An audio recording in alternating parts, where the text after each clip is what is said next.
Hello and welcome to Road Trip Guys. Have you seen this? Russia's invaded California. How old is that newspaper? Oh, 1812.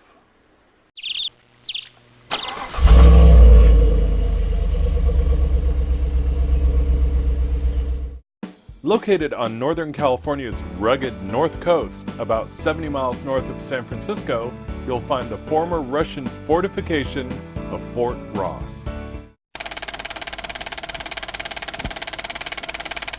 So, why would the Russians want to build a fort in California? Well, in the late 1700s, the Russian-American company had fur trading centers from Kodiak Island to Sitka, Alaska. They were moving south, looking for more seals and otters to hunt for their furs. And, as Alaska is not really known for great farming, they were also seeking better food supplies for their Alaskan settlements. So in 1812, they founded Fortress, or Fort Ross, the name Ross honoring Imperial Russia. The site of Fort Ross had a supply of coast redwood for construction. It was far enough from the Spanish to the south to give the settlers a defensive advantage, and yet close enough to allow trade. By the mid-1800s, fur hunting was no longer profitable. And the English and the Americans were kind of saying, get out. So in 1841, the fort was sold to John Sutter.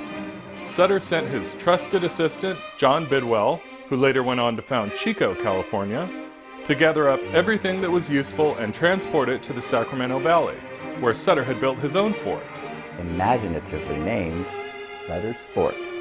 Sutter's Fort would later become the site of California's capital, Sacramento. In 1906, the state of California acquired the site and created a state park. The state reconstructed the fort and added acreage. The 3,386-acre park now preserves North America's southernmost Russian settlement.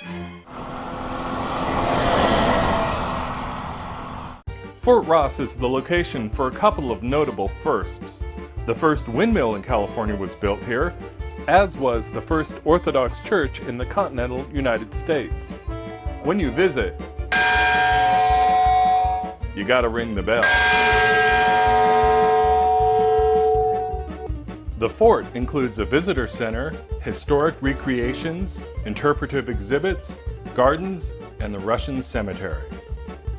The fort also enjoys a sweeping view of the Pacific Ocean. There are lots of spots for a picnic with tables in multiple locations throughout the site. There are also several trails, including one to Sandy Cove Beach and up to the Russian-American Company Cemetery. It's downhill and then uphill and more uphill.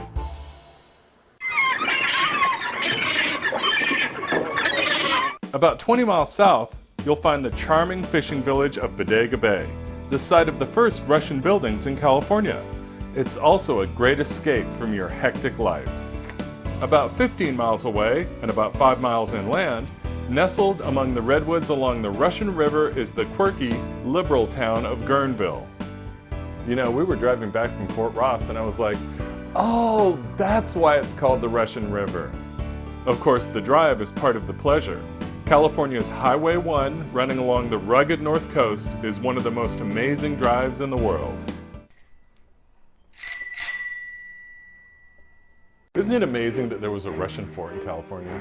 Yes, it is. You know, I have this letter. It looks like it's from a jilted lover to somebody at Fort Ross. What's it say? It says, hello, it's cold here in Siberia. I'm freezing morning, noon, and night. Thanks for leaving me here in the Arctic Circle and going off to California. And then there's something about, I hope you get eaten by a California grizzly bear. It doesn't really say that, does it? Nope. I totally made that up. Isn't that a great story? That's a great story. Newton, go find subscribers. Good boy.